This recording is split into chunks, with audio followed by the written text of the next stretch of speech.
Mengikut frasa kata bunian bermakna suatu benda yang wujud tetapi tidak kelihatan di mata kasar kita. Mereka ini berada di tempat-tempat yang jauh daripada perkampungan manusia. Tetapi ada juga yang berhampiran dengan perkampungan manusia, terutamanya di kawasan muara-muara sungai, di kawasan hulu-hulu sungai dan di kawasan pinggiran hutan. Bunian ini ada yang berhubung dengan manusia dan manusia juga ada yang berhubung dengan alam bunian ini. Ada beberapa tanda yang harus kita ketahui. Bunian ini untuk masuk ke alam mereka ada pintu-pintu yang tertentu. Yang pertama, sekiranya ada buluh kuning. Buluh itu pelik daripada buluh-buluh yang lain, bersih di kawasan persekitarannya dan buluh itu beruas yang agak ruas tidak sama.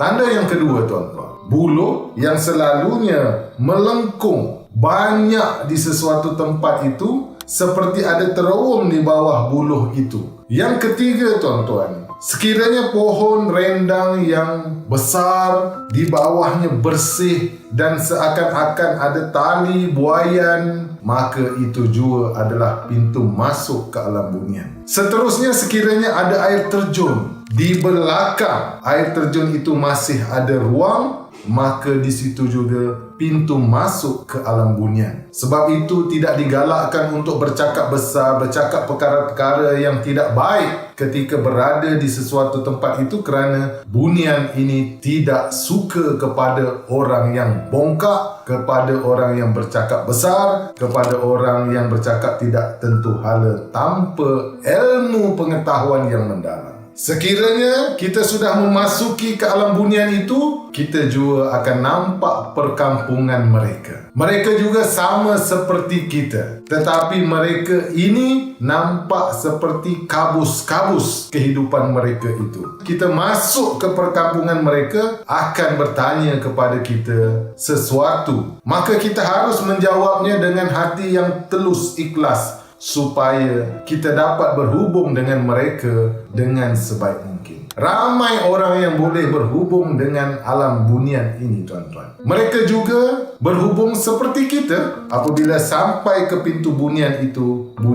akan membuka pintunya sekiranya mereka telah kenal mereka yang selalu berhubung dengan dunia bunian. Kerana di alam bunian mereka ini, tuan-tuan, mereka sangat-sangat berada. Mereka ini juga wujud orang-orang yang jahat. Mereka ini juga wujud di kalangan mereka orang-orang yang zuhud, orang-orang yang memang mengikuti suruhan Allah Subhanahu wa taala. Maka jika ada individu yang boleh berhubung dengan dunia bunian ini, selalu memikirkan tentang keburukan-keburukan, selalu memikirkan sesuatu benda tentang kebaikan berhubung dengan dunia bunian ini, boleh membantu kita. Kita juga boleh membantu mereka. Maka disitulah wujudnya sesuatu yang kadang-kadang banyak mereka tidak percaya akan situasi ini. Tuan-tuan yang dirahmati Allah sekalian, yang pentingnya kita sentiasa bertakwa kepada Allah, kerana Allah akan tahu apa yang kita buat. Maka kalau kita mulakan dengan baik, di hujung perjalanan kita juga akan baik. Bagi mereka yang boleh berhubung dengan dunia bunian, sangat-sangat berhati-hati. Dunia mereka berbeza, dunia kita berbeza. Tetapi dengan adanya ilmu yang mencukupi ini,